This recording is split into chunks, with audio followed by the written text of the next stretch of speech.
بسم اللہ الرحمن الرحیم الحمد للہ وکفی وسلام علی عبادہ الذین اصطفی اما بعد.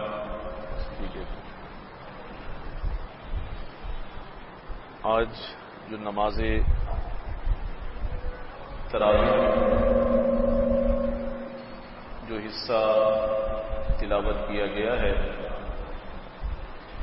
وہ دوسرے سپارے کے نصف سے لے کر تیسرے سپارے کے اخیر تک ہے.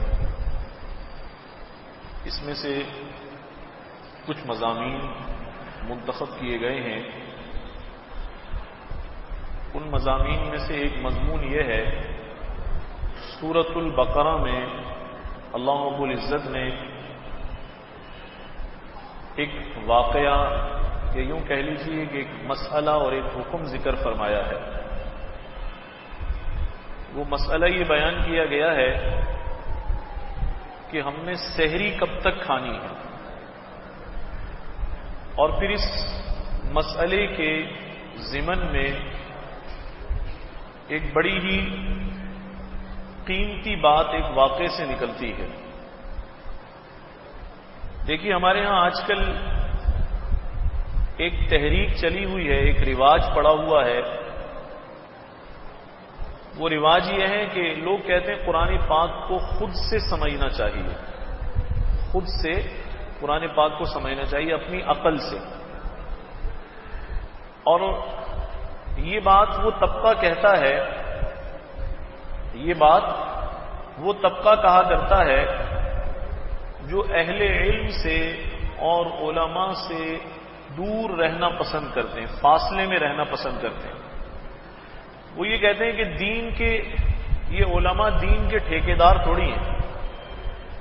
ہم اگر دین کو سمجھنا چاہیں ہم خود سمجھ سکتے ہیں، بے شک ہم دین کے ٹھیکیدار نہیں ہیں. دین کسی کی ملکیت یا میراث نہیں ہے. جتنا اس دین سے میرا تعلق ہے اتنا ہی آپ سب کا تعلق ہے. لیکن اس کے یہ معنی بھی نہیں ہے کہ آپ جیسے اور علوم اور فنون سیکھتے ہیں، اگر کسی کو موچی کا کام بھی سیکھنا ہونا تو جوتا گانٹھنا بھی بغیر استاد کے نہیں آتا. اگر کسی کو دیوار پر رنگ کرنا ہو تو وہ بھی سیکھنا پڑتا ہے. درزی بننا ہو تو اس کے لیے بھی کسی کی شاگردی اختیار کرنی پڑتی ہے. انجینئر بننا ہو تو یونیورسٹی میں داخلہ لینا پڑتا ہے. ڈاکٹر بننا ہو تو میڈیکل یونیورسٹی میں میڈیکل کالج میں جانا پڑتا ہے. لیکن اس قرآن کے ساتھ ستم یہ ہے کہ یہ قرآن جو ہماری مادری زبان میں نہیں ہے، عربی زبان میں فصیح و بلیغ زبان ہے. اس قرآن کو جب سمجھنے کی باری آتی ہے تو ہم دعویٰ کرتے ہیں کہ نہیں ہم خود سمجھیں گے اسے. بھئی آپ بغیر کلاس کے سمجھیں گے، بغیر استاد کے سمجھیں گے، آپ بغیر درسگاہ کے سمجھیں گے. ایک بہت بڑا پڑھا لکھا طبقہ اس جاہلیت میں مبتلا ہے. وہ کہتے ہیں ہاں قرآن ہم سمجھ سکتے ہیں. نتیجہ یہ نکلتا ہے کہ قرآن مجید میں بجائے اس کے کہ قرآن سے وہ فیض اٹھاتے، نہ معلوم کتنی بڑی بڑی غلطیاں کرتے ہیں، کتنی بڑی بڑی کوتاہیاں ان سے ہو جاتی ہیں. اب میں یہ واقعہ عرض کرتا ہوں، قرآن مجید میں جو بات آئی ہے کہ کب تک سحری کھا سکتے ہیں ہم، اس سے بات آپ کو سمجھ میں آئے گی. قرآن میں اللہ نے چونکہ فصیح و بلیغ کتاب ہے، عربی زبان کے اندر استعارہ، بلاغت، فصاحت بہت زیادہ ہے، تو یہ نہیں فرمایا گیا جب تک صبح صادق نہ ہو جائے، یہ نہیں کہا گیا. یہ بھی نہیں کہا گیا جب تک رات پوری نہ ہو جائے، بلکہ فرمایا گیا حتی یتبین لکم الخیط الابیض من الخیط الاسود من الفجر. اس وقت تک تم سحری کھا سکتے ہو جب تک کہ سیاہ دھاگے سے سفید دھاگا الگ نہ ہو جائے، سیاہ دھاگے سے سفید دھاگا الگ نہ ہو جائے.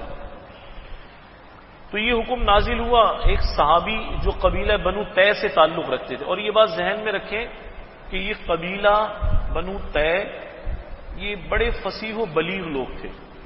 یہ عرب کے ان قبائل میں سے ہے جو بہت زیادہ فصاحت والے لوگ تھے.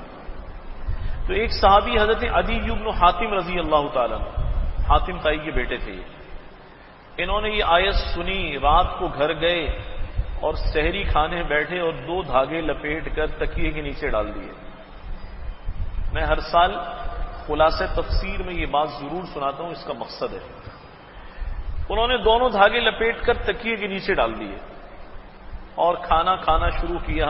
تھوڑی دیر بعد دھاگے دیکھتے تھے الگ ہوئے یا نہیں، پھر کھاتے رہے، پھر دیکھتے رہے، پھر کھاتے رہے، پھر دیکھتے رہے، حتیٰ کہ صبح صادق بھی ہو گئی، فجر بھی ہو گئی، دھاگوں نے تو الگ نہ ہونا تھا نہ ہوئے، وہ تو الگ نہیں ہو سکتے تھے۔ یہ پریشان ہوئے کہ میرا تو روزہ چلا گیا، اور اللہ کے نبی کے پاس آئے اور آ کر عرض کی، یا رسول اللہ، قرآن میں کیا یہ نہیں آیا تھا کہ سیاہ دھاگے سے سفید دھاگا الگ ہو جائے تو تب تک تم کھا سکتے ہو، یعنی تب تک سحری کا وقت ہے؟ تو آپ نے فرمایا تم نے اس سے کیا سمجھا؟ کہا میں نے 2 دھاگے تکیے کے نیچے رکھ دیے تھے لپیٹ کر، اور میں منتظر بھی رہا اور کھاتا بھی رہا، میں انتظار میں رہا یہ کب جدا ہوں گے، وہ تو جدا ہی نہیں ہوئے، سحری کا وقت بھی آگے نکل گیا۔ آپ مسکرائے اور آپ نے فرمایا لوسادتو کا عریس، تیرا تکیہ تو بہت بڑا ہے، ارے اس سے تو دن اور رات مراد تھا، دن کی سفیدی اور رات کی تاریکی مراد تھی۔ یہ تو کچھ اور بات تھی جو اللہ کہنا چاہتے تھے، یہ بتانا چاہتے تھے جب رات چلی جائے اور دن اس میں سے نکل آئے، دن کی سفیدی آ جائے۔ اب انہوں نے سر پکڑ لیا اور کہنے لگے کہ واقعتاً قرآن کو میں سمجھا ہی نہیں، یہ کون ہیں؟ یہ عربی زبان والے نہیں ہیں بلکہ فصیح ترین لوگ ہیں یہ۔ اور اب ہمارے یہاں سے کوئی شخص اٹھتا ہے اور کھڑا ہوتا ہے، جی میں قرآن خود سمجھ سکتا ہوں۔ آپ یقین جانیے ہمارے ہاں جتنا ریٹائر طبقہ ہے، چاہے وہ XYZ کسی محکمے سے ہو، کسی ادارے سے ہو، کسی تنظیم سے ہو، وہ آخر میں قرآن کو تختہ مشق بناتا ہے۔ آج کل ہمارے یہاں پسندیدہ مشغلہ بن گیا قرآن کی تفسیر لکھنا۔ آپ PhD ہیں، ڈاکٹر ہیں، آپ انجینئر ہیں، آپ اپنے فن کے ماہر ہیں، لیکن خدا کے لیے قرآن کو تختہ مشق نہ بنائیں، پہلے اس کی علوم سیکھیں۔ علماء نے لکھا ہے اس قرآن کو سیکھنے کے لیے پہلے اس کی گرامر تو سیکھ لو۔ دوسری بات یہ، گرامر سیکھنے سے آپ کو صرف عربی آ جائے گی، عربی آ جائے گی۔ اب جو ہمارے آج کل کے جدید مفسر ہیں ان کو تو عربی بھی نہیں آتی، وہ قرآن کہاں سے سمجھنے کی کوشش کرتے ہیں؟ ڈکشنری سے قرآن سمجھنے کی کوشش کرتے ہیں۔ ہمارے یہاں کبھی کبھی کچھ لوگوں میں ایک تحریک چلی ہوئی ہے۔ ایک مرتبہ ایک ڈاکٹر صاحب تھے، مجھے کہنے لگے کہ ہم نے یہ سلسلہ شروع کیا ہے کہ ہر ہفتے ڈاکٹروں کو 1-2 آیتیں دے دیتے ہیں، کہتے ہیں اس کے معنی میں غور کرو اور سمجھو کہ قرآن کیا کہہ رہا ہے۔ میں نے ان سے کہا کہ آپ کا جذبہ بہت اچھا ہے، آپ کا طریقہ بالکل غلط ہے۔ کہنے لگے وہ کیسے؟ میں نے کہا وہ اس طریقے سے کہ آپ ایک آیت دے رہے ہیں، اب وہ بیچارہ نہ عربی جانتا ہے، نہ اس آیت کا پس منظر کیا ہے وہ جانتا ہے، یہ آیت کس موقع پر نازل ہوئی اسے پتہ نہیں ہے، کس وجہ سے نازل ہوئی یہ بھی پتہ نہیں ہے، اور کن حالات میں نازل ہوئی یہ بھی پتہ نہیں ہے۔ تو اب وہ آپ نے اسے دعوت دی، بھئی غور کر کے آؤ۔ اب اگلے ہفتے 10 ڈاکٹر ہیں، وہ غور کریں گے اور 10 قسم کی تفسیریں اٹھا لائیں گے۔ کہنے لگے ہاں بات تو کچھ سمجھ میں آ رہی ہے، پھر اس کا صحیح طریقہ کیا ہے؟ میں نے کہا آپ پہلے انہیں صرف آیت نہ دیا کریں، آپ کسی اچھے مفسر کی تفسیر انہیں گفٹ کر دیں، ان سب کو ایک ایک تفسیر دے دیں آپ۔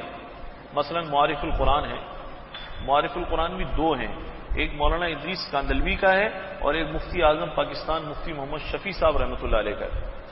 اور آج کل آسان ترجمہ قرآن کے نام سے شیخ الاسلام حضرت مولانا مفتی محمد تقی عثمانی دامت برکاتہ نے بہترین کام کیا ہے۔ میں نے کہا آپ نے اسے سوچنے کے لیے 1 ہفتہ دے دیا، اب وہ اپنے دماغ سے سوچ کر لائے گا کہ سود کیوں حرام ہے، اب وہ سود کے اوپر اپنا دماغ لڑائے گا، اور بالآخر جب وہ موجودہ حالت سے اپنے تجزیے کو کمپیئر کرے گا تو وہ کہے گا آج کل تو سود کے بغیر ہم چل ہی نہیں سکتے۔ تو کہنے لگے سمجھنے کا کیا طریقہ ہے؟ میں نے کہا سمجھنے کا طریقہ یہ ہے کہ آپ سمجھنے کی ابتدا حضور علیہ الصلوۃ والسلام کی بارگاہ سے کریں۔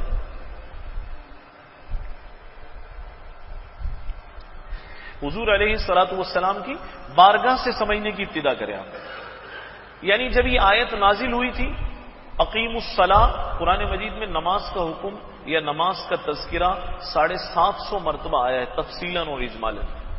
اب ایک طریقہ تو یہ ہے کہ آپ لوگوں سے کہیں کہ بھئی سوچ کر آنا الصلاۃ کے معنی کیا ہے۔ یہ تو آپ نے لاہور جانے والے کو پہلے نیپال کا ٹکٹ پکڑا دیا کہ کھٹمنڈو چلے جاؤ۔ آپ سوچ کر آنا الصلاۃ کے معنی کیا ہے، ذرا میری بات غور سے سنیے گا۔ تو اس کا مطلب تھا کہ آپ نے سکھر سے لاہور جانے والا جو N5 ہے وہ تو آپ نے چھوڑ دیا، اور اس کو کون سے راستے پہ روانہ کر دیا؟ کھٹمنڈو کے راستے پہ روانہ کر دیا آپ نے۔ اب یہ غریب پہلے نیپال جائے گا اور پھر وہاں سے ایک گھومتا گھامتا پھرتا پھراتا 2 ملکوں کی سیر کرتا ہوا پتہ نہیں کتنے زمانے میں یہ لاہور پہنچے گا۔ تو دیکھیے الصلاۃ کا ایک معنی تو یہ جو میں سوچوں، اور آپ حیران ہوں گے بہت سارے لوگوں نے عقل سے الصلاۃ کا معنی سوچا ہے اور وہ گمراہ ہو گئے۔ امت میں ایک طبقہ گزرا جو کہتے تھے قرآن اللہ نے ہمارے لیے نازل کیا، ہم ہی اس کا معنی بتائیں گے۔ چنانچہ ایک طبقہ مستقل ایسا گزرا ہے جنہوں نے الصلاۃ کے معنی اس موجودہ نماز کے نہیں کیے ہیں، بلکہ وہ کہتے ہیں الصلاۃ کے معنی تو دعا کے ہیں یا ذکر کے ہیں یا اللہ کو یاد کرنے کے ہیں، لہذا اس کے لیے نہ مسجد بنانے کی ضرورت ہے، نہ نماز کے لیے جماعت کی ضرورت ہے، نہ کسی پانی سے وضو کرنے کی ضرورت ہے، نہ کوئی شرط ہے، نہ لباس ہے، نہ کچھ ہے۔ آپ کارخانے میں دکان میں جہاں بھی بیٹھے وہاں دعا کر لیں۔ آپ بتائیے اگر یہ اپنے دماغ سے الصلاۃ کا معنی نہ پوچھتا بلکہ یہ سوچتا کہ مجھے دماغ سے پوچھنے کی کیا ضرورت ہے، جب یہ آیت نازل ہوئی ہوگی تو میرے نبی نے بھی تو نماز پڑھی ہوگی نا، پھر صحابہ نے بھی پڑھی ہوگی، پھر تابعین نے بھی پڑھی ہوگی۔ 1400 سال تک امت نے کیا کیا اس آیت کے ساتھ؟ جو 1400 سال تک امت نے کیا ہے آسان بات ہے، جو عمل حضور علیہ الصلاۃ والسلام نے اس آیت سے سمجھا مجھے اسی پر عمل کر لینا چاہیے۔ تو ذہن میں رکھیں قرآن سمجھنے کا جو سفر ہے وہ آپ کے دماغ سے شروع نہیں ہوتا، بلکہ قرآن سمجھنے کا سفر بارگاہ رسالت مآب صلی اللہ علیہ وسلم سے شروع ہوتا ہے۔ اگر کسی نے وہاں جانے کے بجائے یہاں اپنے دماغ سے سفر شروع کیا وہ گمراہ ہو جائے گا۔ ہمارے ایک بہت بڑے مفسر تھے، اور صحیح معنی میں کہنا چاہیے شیخ القرآن، اللہ نے بڑا ذوق عطا فرمایا تھا، حضرت مولانا محمد اسلم شیخ پوری شہید رحمۃ اللہ علیہ۔ وہ ہمارے یہاں آتے تھے تو بڑا ایک مرتبہ دلچسپ واقعہ سنایا کہ یہ جو لوگ اپنی سمجھ سے قرآن کو حل کرنا چاہتے ہیں تو یہ قرآن کا بھی ستیہ ناش کرتے ہیں اور اپنا بھی ستیہ ناش کرتے ہیں۔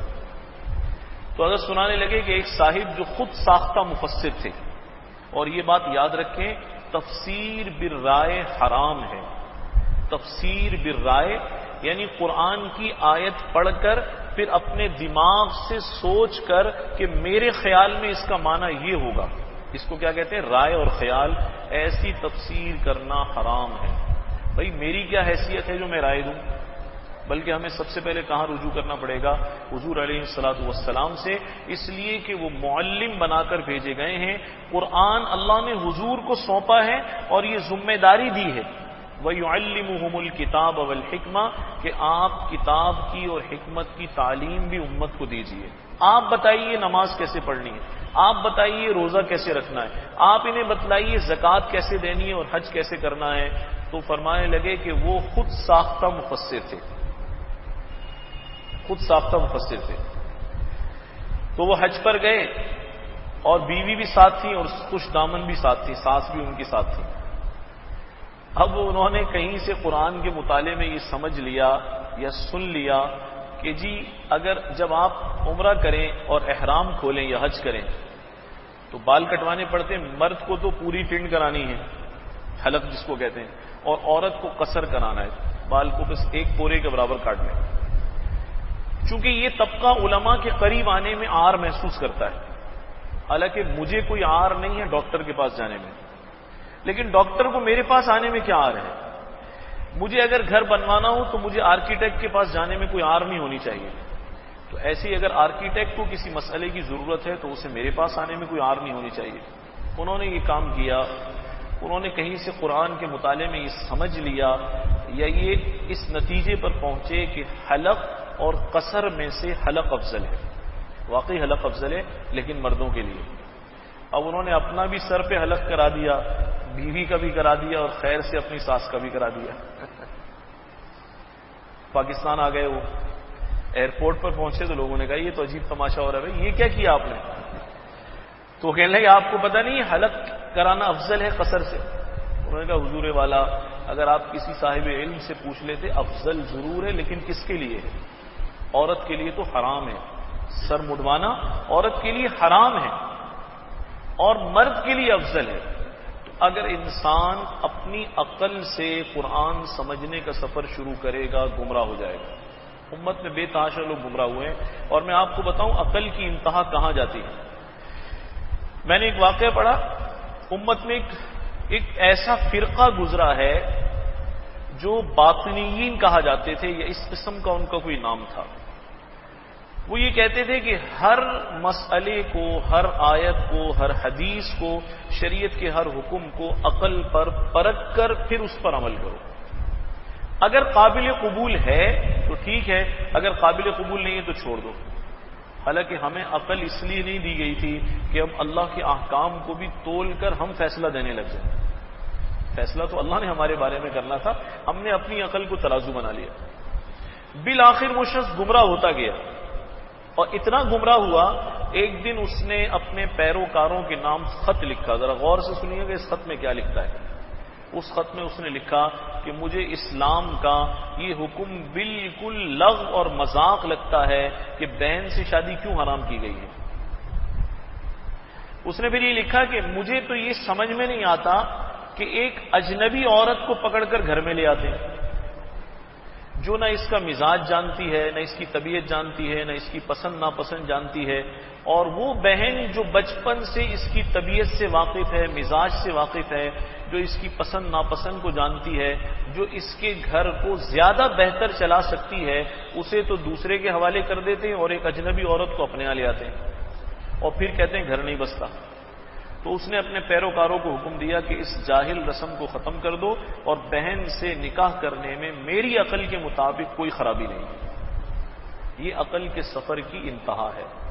اس لیے بھائی ہم عقل کے تابع نہیں ہیں، ہم قرآن و سنت کے تابع ہیں، ہم وحی کے تابع ہیں۔ بعض لوگوں کو یہ بات کڑوی لگتی ہے، ایسے بہت سارے مفسر موجود ہیں جو یہ کہتے ہیں کہ عقل سے کیوں فیصلہ نہ لیں۔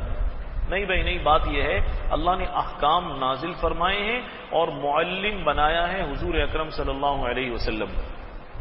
آپ نے ہر مسئلے کی تعلیم دی ہے، کوئی مسئلہ آپ نے مبہم نہیں چھوڑا، آپ نے کسی مسئلے کو مبہم نہیں چھوڑا۔ اس لیے اگر آپ قرآن سمجھنا چاہتے ہیں تو سفر کہاں سے شروع کریں؟ بارگاہ رسالت مآب سے۔ آسان بات ہے، نماز حضور نے کیسے پڑھی، روزہ کیسے رکھا، زکوٰۃ کیسے دی، حج کیسے کیا، آپ کی معاشرت معاملات کیسے تھے۔ جب سارے کام اللہ کے نبی نے کر کے دکھا دیے ہیں تو مجھے کیا ضرورت ہے کہ میں اپنی عقل سے تجزیہ کرنے بیٹھ جاؤں۔ دوسری بات یہ کہ اگر آپ قرآن سمجھنا چاہتے ہیں تو اس کے 3 طریقے ہیں جو آسان طریقے ہیں۔ ایک طریقہ تو اس کا یہ ہے کہ یا تو آپ باقاعدہ طور پر عالم دین بن جائیں، کیونکہ اس قرآن کو سمجھنے کے لیے بہت سارے علوم چاہیے۔ صرف نحو بھی پڑھی جاتی ہے، اصول تفسیر بھی پڑھے جاتے ہیں، تفسیر بھی پڑھی جاتی ہے۔ اس کو سمجھنے کے لیے حدیث، اصول حدیث اور جرح و تعدیل، اسماء الرجال، نامعلوم کتنے سارے علوم ہیں۔ پھر اس سے متصل جو علوم ہیں، معانی اور بلاغت کے علوم ہیں۔ یہ بہت ساری چیزیں ہیں، اگر آپ بالتفصیل باریکی کے ساتھ، جیسے یوں کہہ لیجیے اسپیشلائزیشن کرنا چاہتے ہیں تو آپ خود مفسر بن جائیں، عالم دین بن جائیں آپ۔ پھر آپ قرآن کے ایک ایک حرف اور ایک ایک زبر، زیر، اس کی باریکیاں خود سمجھنے کے قابل ہو جائیں گے، آپ کسی کے محتاج نہیں رہیں گے۔ اگر آپ کے پاس اتنا وقت نہیں ہے تو پھر درس قرآن کے کسی حلقے میں شریک ہو جائیں، جہاں روزانہ درس دیا جاتا ہو، چند آیتیں پڑھی جائیں گی، اس کا ترجمہ ہوگا، اس کی تشریح ہوگی، آپ کو یہ سمجھ میں آ جائے گا کہ اس موقع پر اللہ کیا فرما رہے ہیں۔ یہ 2 راستے ہو گئے۔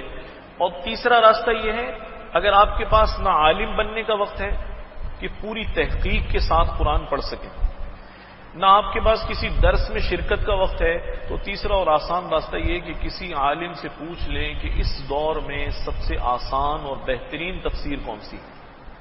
الحمدللہ بہت ساری تفسیریں ہیں، مفصل بھی ہیں، مختصر بھی ہیں، اور پھر اس میں اتنا اہتمام کریں کہ آپ پڑھنا شروع کر دیں، جہاں آپ کو بات سمجھ میں نہ آئے آپ وہاں پر نشان لگا کر ہفتے میں، 10 دن میں، 20 دن میں کسی عالم دین سے سمجھ لیں کہ یہ مسئلہ مجھے سمجھ میں نہیں آیا، یہ مسئلہ مجھے سمجھ میں نہیں آیا۔ یہ 3 راستے ہیں قرآن کو سمجھنے کے، اور اگر آپ یہ کریں گے کہ آپ ترجمہ اٹھائیں اور عقل سے پوچھیں تو گمراہ ہو جائیں گے۔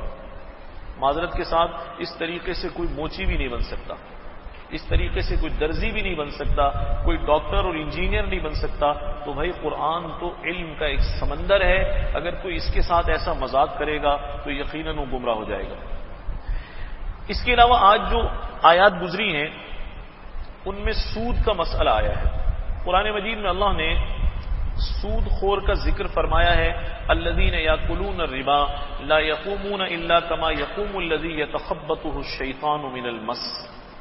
فرمایا تم دیکھو گے جو سود کھاتا ہے وہ اس سود کھانے کی وجہ سے ایسا مدہوش ہو جاتا ہے، اس کی حالت ایسی ہو جاتی ہے کما یتخبطہ الشیطان من المس، جیسے کوئی جن یا شیطان کسی انسان کو چمٹ جائے تو اس کی جو حالت ہو جاتی ہے۔ ہم دیکھتے ہیں اگر کسی انسان کو جن چمٹ جائے تو وہ تو اپنے ہوش میں ہی نہیں رہتا، اسے یہ نہیں پتا ہوتا میں کیا کہہ رہا ہوں، کہاں پڑا ہوں، میری کیا حالت ہے، وہ اپنے قابو سے بالکل باہر ہو جاتا ہے۔ اللہ نے اس کی جو مثال دی ہے سود خور کی، ایسی دی ہے جیسے جن چمٹنے والا انسان عقل و حواس سے فارغ ہو جاتا ہے۔ ایک تو اس کی حالت یہ ہے۔ دوسری بات یہ ہے قرآن مجید میں اللہ نے تجارت میں اور سود میں فرق بیان فرمایا ہے۔ احل اللہ البیع وحرم الربا، اللہ نے تجارت، لین دین، خرید و فروخت کو حلال قرار دیا ہے، اور حرم الربا، سود کو اللہ نے حرام قرار دیا ہے۔ یہ سمجھنے والے کے لیے بہت بڑی بات ہے کہ میرا رب تجارت کے راستے سے آنے والا لقمہ تو میرے لیے حلال سمجھتا ہے، سود کے راستے سے آنے والا لقمہ میرے لیے حلال نہیں سمجھتا۔ تیسری بات جو بڑی خطرناک بات ہے وہ یہ کہا گیا کہ دیکھو یا تو تم سودی لین دین بند کر دو، ایک دوسرے سے سود لینا دینا بند کر دو، یا پھر بات یہ ہے فَأْذَنُوا بِحَرْبٍ مِّنَ اللَّهِ وَرَسُولِهِ، نہیں تو پھر اللہ و رسول کی جانب سے اعلان جنگ قبول کر لو، اعلان جنگ قبول کر لو۔ یہ بڑی نازک اور حساس بات ہے۔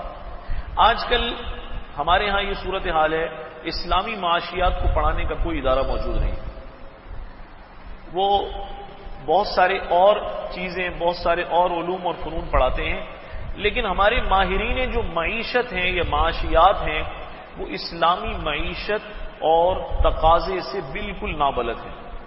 آپ کسی کو بھی اٹھا کر دیکھ لیں، آج کا جو فائنانس منسٹر ہے اس سے پوچھ کر دیکھ لیں اس سبجیکٹ پر کتنی معلومات ہیں، وہ آپ کو دنیا کی معیشت کی بہترین راز بتائے گا، لیکن وہ اس کی تہ تک نہیں پہنچے گا کہ قرآن مجید نے معیشت کے لیے سود کو کیوں نقصان دہ قرار دیا۔ تو بھئی یاد رکھیں کہ یہ معیشت جو ہمارا روزگار ہے، ہماری تجارت ہے، فائنانس ہے، اس کے بارے میں ایک بات ذہن میں رکھیں کہ ہمارا ایمان ہے، روزی کا فیصلہ اللہ فرماتے ہیں، یہ ہماری بنیادی نظریہ ہے ہمارا، اور رازق اور رزاق اور باسط یہ سب اللہ ہے، روزی دینا اللہ کے ہاتھ میں ہے، یہ بندوں کے ہاتھ میں یہ چیز نہیں ہے۔ دوسری بات یہ ہے کہ اللہ راضی ہوتے ہیں تو حدیث شریف سے معلوم ہوتا ہے اپنی رحمت کے دروازے بندوں پر کھولتے ہیں، اور جب اللہ ناراض ہوتے ہیں تو اللہ بندوں کی معیشت کو تنگ فرما دیتے ہیں، یہ بھی اللہ کی ناراضگی کی ایک علامت ہوتی ہے۔ عمر بن عبدالعزیز رحمۃ اللہ علیہ کے زمانے میں جو خیر کا زمانہ تھا، کتابوں میں تاریخ میں لکھا ہوا ہے پھل اتنے بڑے بڑے سائز کے پھل پیدا ہوتے تھے کہ اس سے پہلے کبھی تاریخ میں اتنے بڑے پھل دیکھے ہی نہیں گئے، حتیٰ کہ بعض حضرات نے لکھا یہ جو گندم کا دانہ ہے 1 انچ سے لمبا پیدا ہوتا تھا، اتنی فراوانی ہوتی تھی لوگوں کے پاس کہ زکوٰۃ دینے والے ڈھونڈتے تھے کہ کہیں سے زکوٰۃ لینے والا مل جائے، اور زکوٰۃ لینے والا ملتا نہیں تھا۔ اور امن کی صورتحال یہ تھی، لکھنے والوں نے لکھا ایک گھاٹ سے بکری اور شیر کو، یعنی پالتو جانور اور درندے کو پانی پیتے دیکھا جاتا تھا۔ یہ عمر بن عبدالعزیز رحمۃ اللہ علیہ کا زمانہ تھا۔ آج ہم اس سے، ان چیزوں سے ہٹ کر ہم یہ سوچنے لگے کہ یہ جو ہماری معیشت ہے اس میں تو سود کا ایسا دخل ہے اس کے بغیر یہ چل نہیں سکتی۔ آپ یقین جانیں یہ بہت بڑا دھوکہ ہے۔ میں نے اپنی زندگی میں ایسے کئی سرمایہ دار دیکھے ہیں جو بہترین زندگی، پرسکون زندگی گزار رہے تھے۔ ہمارے خود ملنے والوں میں ایک صاحب، اللہ نے بڑی زمین دی، بہت جائیداد دی، بہت مارکیٹیں دی، سب کچھ اللہ نے انہیں عطا کیا۔ کسی نے انہیں مشورہ دیا کہ آپ بینک سے آسان شرائط پر قرض مل رہا ہے، سودی قرضہ، آپ وہ لے لیں اور اس سے انڈسٹری لگا لیں۔ اب پتہ نہیں کس نے ان سے دشمنی کی، یہ مشورہ دیا۔ بہترین پرسکون زندگی گزارنے والا آدمی، اور سکون اس کو نہیں کہتے کہ آپ کے پاس مال زیادہ ہے، سکون اسے کہتے ہیں کہ آپ اطمینان کی نیند تو سوتے ہوں، آپ کو تسلی ہو، قناعت ہو، آپ کے دماغ پر فکریں نہ ہو۔ سود لے لیا اور اس کے بعد وہ بیٹھنا شروع ہوئے، پھر بیٹھتے چلے گئے حتیٰ کہ بے شمار اراضیوں سے، پراپرٹیوں سے بھی گئے، وہ کارخانے، فیکٹریاں بھی چلی گئیں، اور نامعلوم سارے خاندان کا کیسا شیرازہ بکھر گیا۔ میں نے ایک مثال زمانہ قریب میں دیکھی، نام نہیں لیتا، بہت سارے لوگ ایسے ہوتے ہیں کہ ایک دوسرے کو جانتے ہیں، لینا بھی نہیں چاہیے۔ میں نے دیکھا ان بھائیوں میں بڑی محبت تھی اور اچھا بھلا کاروبار تھا، اور جس فیلڈ میں وہ کام کرتے تھے اس کے لیے اگر یہ کہا جائے کہ اپنی اس فیلڈ میں وہ کنگ سمجھے جاتے تھے، یعنی جس سودے میں وہ ہاتھ ڈال دیں تو سارا زمانہ اس کے پیچھے، اور جس پروڈکٹ کو وہ چھوڑ دیں تو کوئی اس کو ہاتھ لگانے والا نہیں۔ اس قسم کی اللہ نے انہیں عزت اور حیثیت عطا فرمائی تھی، پتہ نہیں دماغ میں کیا آیا، سودی قرضہ لے بیٹھے۔ اس کے بعد جو ان کا شیرازہ بکھرا ہے، میں نے 8 سے 10 سال میں انہیں برباد ہوتے دیکھا ہے، ٹکڑے ٹکڑے ہوتے دیکھا ہے۔ تو آپ اسلام کے اس پہلے سبق کو کیسے بھلا سکتے ہیں کہ رازق اللہ ہے؟ آپ کہتے ہیں رازق اللہ بھی ہے اور ہم نے سود لینا بھی ہے، تو پھر قرآن مجید میں تو نماز چھوڑنے پر اتنی سختی نہیں آئی، روزے، زکوٰۃ اور حج کے چھوڑنے پر اتنی سختی نہیں آئی، لیکن سود کے بارے میں انداز ہی بدل جاتا ہے۔ اللہ فرما رہے ہیں فَأَذَنُوا بِحَرْبٍ مِّنَ اللَّهِ وَرَسُولِهِ، اگر نہیں مانتے تو سمجھ لو معیشت تو تمہاری توانا نہیں ہوگی، لیکن اللہ اور رسول سے جنگ شروع ہو جائے گی۔ ارے بھائی، اللہ اور رسول سے لڑ کر کوئی پنپ سکتا ہے؟ کوئی بچ سکتا ہے؟ اس لیے خدا کے لیے وہ ایک روٹی جو غیر سودی ذرائع سے آپ کو مل رہی ہے وہ قناعت والی ہوگی، اس سے ہٹ کر اس دوسری روٹی پر نظر نہ ڈالیں جو سود کے راستے سے آپ تک پہنچے گی، یہ مصیبتیں اور بلائیں اور پریشانیاں آپ تک لائے گی۔ اس کی بہت ساری مثالیں، لیکن وقت اتنا نہیں ہے۔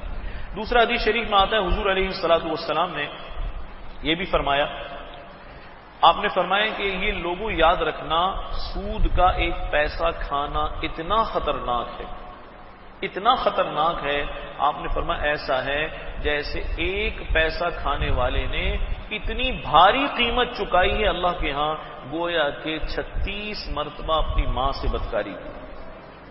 بھائی میرے خیال میں سمجھانے کے لیے ان دو باتوں سے بڑی تو مسلمان کے لیے کوئی بات نہیں ہو سکتی، ایک تو اللہ اور رسول سے اعلان جنگ، اور ایک پیسہ 36 مرتبہ بدکاری کے برابر ہے۔ تو اس سانپ کو، اس انگارے کو کھانے کی ضرورت کیا ہے؟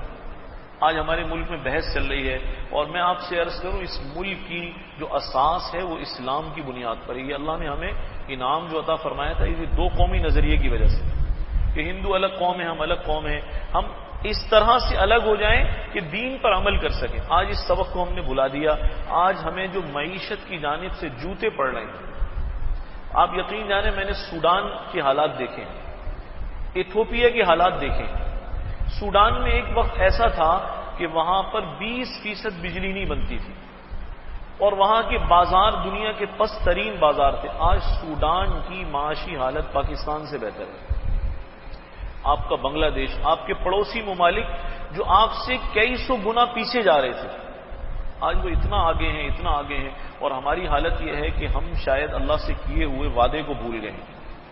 اب ہماری معیشت میں ہمارے جتنے بھی ماہرین معیشت وہ کہتے ہیں سود کو نکالا تو ہم جزبز ہو جائیں گے، ہم ہل جائیں گے۔ بھائی پہلے کون سے سیدھے کھڑے ہیں ہم؟ پہلے کون سی ہماری بنیاد ٹکی ہوئی ہے؟ ہمارا تو حال ہی کوئی نہیں ہے، ہمارا تو ٹھکانہ کوئی نہیں ہے۔ آج رمضان شروع ہوا ہے، آپ یقین جانیں کل سے لے کر آج تک نامعلوم کتنے لوگوں نے میسج بھی بھیجے ہیں اور ملاقات ہو رہی ہے، دعاؤں کے لیے کہہ رہے ہیں کہ خدا کے لیے جو مہنگائی کا سیلاب اس سال ہمیں نظر آ رہا ہے تاریخ میں، ایسی بدترین مہنگائی، حالانکہ یہ رمضان خیر اور برکت کا مہینہ ہے، لیکن ہمارا حشر کیا ہے؟ تو ذہن سے اس بات کو نکال دیں کہ اللہ اور رسول سے لڑ کر کوئی پنپ سکتا ہے، ممکن ہی نہیں ہے، اس کا تصور نہیں ہے۔ حدیث شریف میں آتا ہے، حضور نے ارشاد فرمایا، میں نے معراج کے موقع پر سود خور کو بدترین حالت میں دیکھا ہے، میں نے خون کے تالاب میں اسے کھڑا دیکھا ہے، حضور فرما رہے ہیں خون کے تالاب میں کھڑا دیکھا ہے، اور وہ وہاں سے باہر نکلنا چاہتا ہے، جب کنارے پر پہنچتا ہے تو ایک اور شخص کھڑا ہوا ہے، وہ بھاری پتھر اٹھاتا ہے اور اس کے سر پر دے کر مارتا ہے، وہ واپس دھڑام سے اس تالاب میں جا گرتا ہے۔ اس لیے یہ مسئلہ بہت حساس ہے، بہت نازک ہے، کبھی بھی سود لینے والا فلاح یاب نہیں ہوا۔ ایک سوال اور عرض کر دوں، بعض لوگ کہتے ہیں جی پہلے زمانے میں سود کچھ اور تھا، آج کل کچھ اور ہے۔ آج کل تو بینکنگ سسٹم ہے، معیشت کا ایک نیا نظام ہے، آج کل تو بڑی بڑی فیکٹریاں ہیں، انڈسٹریاں ہیں، اس کو چلانے کے لیے بہت سارے لوگوں کی کمپنی میں پیسے لگے ہوتے ہیں، شیئرز ہوتے ہیں، اب تو یہ ساری چیزیں ضروری ہو گئی۔ یہ دھوکہ ہے۔ یہ جو کہا جاتا ہے نا کہ پہلے کی سرمایہ داری میں اور آج کی سرمایہ داری میں فرق ہے، آج کل کمپنی کے طرز پر سرمایہ داری کی جاتی ہے، اور پہلے تو لوگ انفرادی طور پر کسی سے سودی قرضہ لے لیا، یہ انفرادی معاملات ہوتے تھے، ایسا نہیں ہے، کمپنی کا تصور 1400 سال پہلے بھی موجود تھا۔ حضرت زبیر بن عوام رضی اللہ تعالی انہوں نے ایک شرکت اور مزاربت کی بنیاد پر سرمایہ کاری کا مکے میں ایک نظام قائم کیا ہوا تھا، اور جب وہ دنیا سے گئے ہیں تو کئی کروڑ درہم اس نظام میں لوگوں کے لگے ہوئے تھے، کئی کروڑ درہم۔ جی حضور یہ آج کے کئی کروڑ نہیں ہیں، یہ 1400 سال پہلے کے کئی کروڑ ہیں۔ اگر آج کی کرنسی پر اور آج کی اس معیشت پر ہم کنورٹ کرنے کے لیے جائیں تو یہ کھربوں روپے بن جائیں گے۔ تو یہ کہنا کہ پہلے تو تجارت اتنی وسیع نہیں تھی، کمپنیاں نہیں تھیں، پہلے یہ صورتحال نہیں تھی، نہیں، یہ صورتحال موجود تھی۔ حضرت عثمان غنی رضی اللہ تعالیٰ عنہ کی تجارت کئی ملکوں میں پھیلی ہوئی تھی، عبد الرحمن ابن عوف رضی اللہ تعالیٰ عنہ کی تجارت کئی ملکوں میں پھیلی ہوئی تھی۔ عرب اتنے بڑے تاجر تھے، مکے سے چلتے تھے، دمشق پہنچتے تھے، یمن تک تجارت کرتے تھے، مصر تک تجارت کرتے تھے، اور بہت سے قافلے ان کے مکران تک آتے تھے۔ بعض تاریخی روایات سے یہ پتہ چلتا ہے کہ چین تک ان کے قافلے آ کر تجارت کرتے تھے اور لین دین کرتے تھے۔ تو یہ ایسی بات نہیں ہے کہ وہ کوئی بسم اللہ کی گنبد میں رہتے تھے اور انہیں دنیا کا پتہ نہیں تھا، وہ بھی بہت کچھ جاننے والے تھے، وہ دنیا پر حکومت کر کے گئے ہیں اور بڑی عزت کے ساتھ حکومت کر کے گئے ہیں۔ اس لیے یہ کہنا کہ آج کا سود کچھ اور ہے، اس زمانے کا کچھ اور تھا، یہ بات ٹھیک نہیں ہے۔ ایک اور مسئلہ ہے، قرآن مجید میں ایک آیت آئی ہے، نساؤکم حرث لکم، سورۃ البقرہ میں، کہ عورتیں تمہاری کھیتیاں ہیں اور تم ان کھیتیوں کے میں جیسے چاہو جا سکتے ہو۔ اس سے بعض لوگوں کو غلط فہمی ہو گئی ہے، وہ یہ کہتے ہیں کہ جی عورت چونکہ بیوی چونکہ نکاح میں ہوتی ہے، اس لیے اس سے جیسا چاہے انسان استمتاع کر سکتا ہے، جس طرح چاہے اپنی خواہش کو پورا کر سکتا ہے۔ یہ بہت سارے لوگوں کو غلط فہمی ہے، کہتے ہیں یہ تو جائز تعلق ہے۔ تو یہ سمجھ لیجئے کہ قرآن مجید میں یہ جو آیت آئی ہے کہ یہ عورتیں تمہاری کھیتیاں ہیں اور اپنی کھیتیوں میں جیسے چاہو جا سکتے ہو، پہلے تو یہ سمجھ لیں کھیتی کہتے کس کو ہیں؟ کھیتی اس مقام کو کہا جاتا ہے جہاں سے انسان کو کچھ بینیفٹ واپس ملتا ہے، وہ اس پر محنت کرتا ہے، بیج ڈالتا ہے، پانی ڈالتا ہے، تو اس سے کھیتی حاصل ہوتی ہے، فصل حاصل ہوتی ہے۔ عورت کو اس لیے اس سے مشابہت دی گئی ہے کہ جب ازدواجی تعلق زن و شوہر کا قائم ہوتا ہے تو اللہ اس سے اولاد اور نسل کا سلسلہ جاری فرماتے ہیں، اس معنی میں اسے نفع بخش چیز یا کھیتی کہا گیا ہے۔ پھر یہ کہا گیا اپنی کھیتیوں کے پاس جیسے چاہو جا سکتے ہو۔ بعض لوگوں نے اس سے یہ سمجھ لیا، اس کے معنی یہ ہے کہ ہر راستے سے ازدواجی تعلق قائم کیا جا سکتا ہے، آگے کے راستے سے بھی، پیچھے کے راستے سے بھی۔ تو یہ بات غلط ہے، یہ بات ٹھیک نہیں ہے۔ بعض لکھنے والوں نے بھی اس پر یہ لکھ دیا، وہ کہتے ہیں بھئی عورت تو اپنے نکاح میں ہے، ہر طرح سے اس سے تعلق قائم کیا جا سکتا ہے۔ نہیں، ایسا نہیں ہے۔ کھیتی کا جو تصور قرآن نے پیش کیا ہے، یہ لفظ خود بتا رہا ہے، حرث کا لفظ، نساؤکم حرث لکم، حرث کھیتی کو کہتے ہیں، یہ خود بتا رہا ہے کہ وہ تعلق ہمارے لیے مفید ہے جو تعلق آگے نسلوں کے بڑھنے کا باعث بننے والا ہو۔ تو یہ جو بعض لوگوں نے اس آیت سے مطلب نکالا ہے، میں نے بعض لوگوں کی تحریر بھی دیکھی ہے، وہ کہتے ہیں نہیں، بیوی سے ہر قسم کا تعلق جائز ہے، جائز نہیں ہے۔ حدیث شریف میں آتا ہے، حضور علیہ الصلوۃ والسلام نے ارشاد فرمایا کہ جو بیوی سے پشت کی جانب سے پچھلے مقام میں ہم بستری کرتا ہے، فرمایا اللہ اور اس کے فرشتے لعنت بھیجتے ہیں اس شخص پر. ایک بات. دوسری بات یہ ہے، آپ نے فرمایا کہ قیامت کے دن ایسا شخص جو بیوی سے اس طرح سے اپنی خواہش کو پورا کرتا ہوگا، قیامت کے دن سیاہ چہرے کے ساتھ اپنے رب کے حضور پیش ہوگا. سیاہ چہرے کے ساتھ اپنے رب کے حضور پیش ہوگا. بہت سارے گھروں میں یہ چیز فتنے کا باعث بنی ہوئی ہے. ہمارے ہاں چونکہ دارالفتہ سے تعلق ہے، اس لیے مسائل آتے ہیں، اور ان مسائل میں یہی غلط فہمی جھلکتی ہوئی محسوس ہوتی ہے مردوں کے ذہن میں کہ بعض مرد اصرار کرتے ہیں کہ نہیں ہمارا حق ہے یہ، اور قرآن نے ہمیں اجازت دی ہے بیوی جیسے چاہیں خواہش کو پورا کر سکتے ہیں. تو بھئی یاد رکھیں یہ آپ کا حق نہیں ہے اور شریعت نے اس کی اجازت نہیں دی ہے. نتیجہ یہ نکلتا ہے بعض گھروں کے اندر نوبت طلاق تک پہنچ جاتی ہے. اس غلط فہمی کو دور کر لینا چاہیے. حلال راستے میں جیسے چاہے جا سکتا ہے، لیکن حرام راستے کی طرف آنے کی اجازت شریعت نے نہیں دی ہے. اس کے بعد ایک اور مسئلہ طلاق کا آیا ہے، اور قرآن مجید میں سورۃ البقرہ میں اس پر بھی اچھی خاصی بات آئی ہے. والمطلقات یتربصن بانفسہن ثلاثۃ قروء. ہمارے ہاں عموماً یہ طلاق اسے سمجھا جاتا ہے کہ بس 1، 2 اور 3 کر دیا جائے. کھٹاک سے 3 طلاقیں دیں اور عورت کو روانہ کر دیا. اس وقت جب طلاق دیتا ہے تو اسے زمانے کی سب سے بدترین چیز وہ عورت نظر آ رہی ہوتی ہے. اور پھر اس کے بعد جب ہوش ٹھکانے آتے ہیں اور حواس اپنی جگہ پر واپس پہنچتے ہیں، اب اسے بیوی بھی اچھی لگنے لگتی ہے، بچے بھی اچھے لگنے لگتے ہیں. اب اسے خیال آتا ہے کہ یہ میں نے کیا کر دیا. افسوس یہ ہے جب ہم نکاح کرنے جاتے ہیں تو ہم نہیں پوچھتے کہ نکاح کا طریقہ کیا ہے اور نکاح کے بارے میں شریعت کی تعلیمات کیا ہیں. الا ماشاءاللہ بہت کم نوجوان ہیں جو آ کر پوچھتے ہوں کہ بھی میرا نکاح ہونے والا ہے، اس میں کیا نیت کروں اور اس میں میری کیا ذمہ داریاں ہیں، گھر کیسے چلانا چاہیے. تو اسی طریقے سے جیسے ہم نکاح کو ایک ایسا کام سمجھتے ہیں جیسے چاہیں ہم اس زندگی کا آغاز کر دیں، اسی طرح طلاق کے بارے میں بھی ہمیں پتہ نہیں ہوتا کہ اس کے بارے میں بھی مستقل قوانین موجود ہیں، باقاعدہ طویل شقیں ہیں، بہت سارے مسائل ہیں. تو جب نکاح کرتے ہیں اس کا بھی پتہ نہیں ہوتا، طلاق دے دیں تو دھڑ دھڑ دھڑ 3 طلاقیں دے کر فارغ کر دیں. 3 طلاقیں دی، فارغ کر دیا. اب اس کے بعد ہم ڈھونڈنے نکلتے ہیں راستہ. اب راستہ کیا ہے؟ اکثر لوگ تو آ کر کہتے ہیں کیا غصے میں بھی طلاق ہو جاتی ہے؟ اب جب بھی یہ سوال کیا جاتا ہے تو ہنسی بھی آتی ہے کہ میرے بھائی غصے ہی میں ہوتی ہے. ایسا تو کبھی نہیں ہوتا کہ بیوی کی سالگرہ کا کیک بھی کاٹ رہا ہو اور ساتھ اسے طلاق بھی کہہ رہا ہو. ایسا تو کبھی منظر آپ نے نہیں دیکھا ہوگا. وہ غصے ہی میں طلاق ہوتی ہے. دوسری بات یہ وہ کہتے ہیں کیا 3 طلاق دینے سے 3 ہو جاتی ہیں؟ تو وہ یاد رکھیں آپ 3 دیں گے تو یقیناً 3 ہو جائیں گے. آپ 1 دیں گے 1 ہوگی، 2 دیں گے 2 ہوگی، آپ 3 دیں گے 3 ہو جائیں گے. اسی طرح زبان سے دیں گے تو تب بھی ہو جائے گی، لکھ کر دیں گے تب بھی ہو جائے گی، عورت کی موجودگی میں دیں گے تب بھی ہو جائے گی، گواہوں کے سامنے دیں گے تب بھی ہو جائے گی، بغیر گواہوں کے دیں گے تب بھی ہو جائے گی. اس کی وجہ کیا ہے؟ اس طلاق کے واقع ہونے کا تعلق شوہر کی زبان سے ہے. جو ہی اس کے منہ سے وہ الفاظ نکلتے ہیں طلاق ہو جاتی ہے، بشرطے کہ بیوی کو دے رہا ہو طلاق.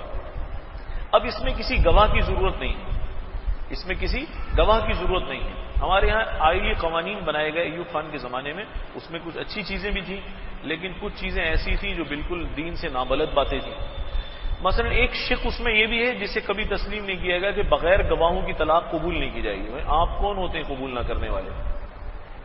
یہ تو ایسے ہی ہے جیسے کوئی انسان کسی کو شوٹ کر دے، 3 گولیاں مار دے تنہائی میں، اور آپ کہیں بھائی لوگوں کے سامنے جو قتل ہوگا وہ تو قابل قبول ہے، اگر لوگوں کے سامنے قتل نہیں ہوا تو وہ قتل نہیں ہے، وہ قتل ہی رہے گا. اسی طریقے سے طلاق کا تعلق شوہر کی زبان سے یا اس کے قلم سے ہے. جو ہی طلاق دے گا طلاق ہو جائے گی. اسی طرح یہ سمجھ لیں اگر عورت حیض کی حالت میں ہو تو بھی طلاق ہو جاتی ہے. عورت حیض کی حالت میں ہو تو بھی طلاق ہو جاتی ہے. اور یہ بھی سمجھ لیں اگر حمل کا زمانہ ہو تو بھی طلاق ہو جاتی ہے. اب ہمارے یہاں 2 قسم کے سوال بہت آتے ہیں. ایک تو کہتے ہیں غصے میں ہو جاتی ہے یا نہیں، اور دوسری بات پوچھتے ہیں کہ بیوی کو حمل ہو جاتی ہے. میں نے کہا آپ کو تو نہیں ہے. آپ کو تو نہیں ہے بھائی، آپ نے دینی ہے طلاق. آپ اپنی ذمہ داری کو سمجھیں پہلے. یہ آپ نے اسے سوچ کر باہر نکالنا ہے. وہ بیچاری حمل سے ہے، وہ پریگننٹ ہے، یا اس کا ماہواری کا زمانہ ہے، کچھ بھی ہے، آپ نے جب بھی طلاق دینی ہے سوچ کر دینی ہے. اب خود تو بے سوچے سمجھے طلاق دیتے ہیں، پھر دیکھتے ہیں باہر سے کوئی سہارا مل جائے، یہ حمل سے ہے شاید نہ ہو، غصے سے نہ ہو، ہر طرح طلاق ہو جاتی ہے.